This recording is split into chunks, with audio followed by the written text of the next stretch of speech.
स्वागत है एक बार फिर से चुनावी समर में। हम लेकर आए हैं आपके लिए बीएसपी फैमिली के कुछ और अपडेट्स। मोदी सरकार ने कोरोना से लड़ने के लिए सेना की सैलरी पर जो डाका डाला था, उससे न सिर्फ देश की जनता बल्कि सेना का एक वर्ग काफी गुस्से में है। जैसा कि हम जानते हैं कि सेना ने मोदी सरकार के खिलाफ सुप्रीम कोर्ट में अर्जी दाखिल की थी। हालांकि अभी सुप्रीम कोर्ट इस मुद्दे पर मौन है। इसकी वजह से सेना में काफी रोष है। खासकर कुछ रिटायर्ड फौजी मोदी सरकार और सुप्रीम कोर्ट के रुख से कुछ ज्यादा ही चिंतित नजर आ रहे हैं, जिसकी वजह से सेना एक बार फिर से सुप्रीम कोर्ट का दरवाजा खटखटाने की सोच रही है। इसके लिए सेना के एक वर्ग ने विशेष तैयारी भी की है।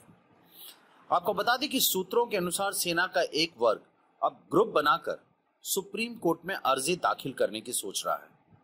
वहीं कोर्ट के सामने सेना उन सभी बिंदुओं को उजागर करना चाहती है जिसका नुकसान उन्हें उठाना पड़ सकता है। यानी कि अगर सूत्रों की माने तो सेना एक बार फिर अब मोदी सरकार के खिलाफ हल्ला बोल करने की तैयारी में है। वैसे इसमें सेना का कोई कसूर नहीं है। दरअसल सेना घर से दूर देश की सीमा के पास अपने जान की चिंता किए बिना देश की रक्षा करते हैं और कितने ही सैनिक सीमा पर शहीद भी हो जाते हैं। ऐसे वक्त में उनके परिवार के लिए सिर्फ ये रुपए पैसे ही उनका आखिरी सहारा रह जाता है। अब अगर मोदी सरकार उन रुपयों पर भी डाका डाल देगी तो फिर सैकड़ों सैनिकों के परिवारों को आर्थिक चुनौतियों का सामना करना पड़ सकता है। वैसे भी भारत की मां देश रक्षा के लिए अपने बेटे को हंसते हंसते न सिर्फ सेना में भेजती है बल्कि उन्हें कुर्बान भी कर देती है। इसलिए राजनीतिक जानकारों का यह कहना है कि अब मोदी सरकार का भी फर्ज बनता है कि वह सैनिकों के परिवारों को भी अपना परिवार समझे और कम से कम उनकी सैलरी की कटौती ना करे। वहीं कई भारतीय नेताओं ने भी मोदी सरकार के इस फैसले की कड़ी आलोचना की है।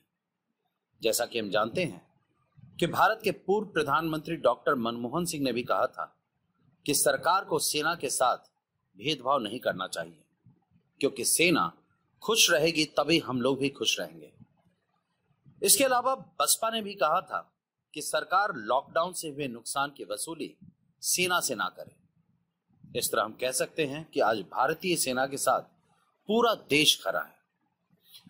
कुल मिलाकर सेना और उनके परिवारों की सारी उम्मीदें अब सुप्रीम कोर्ट पर टिकी हैं। अब देखना यह है कि सुप्रीम कोर्ट और मोदी सरकार भारतीय सेना के साथ न्याय करती है या नहीं।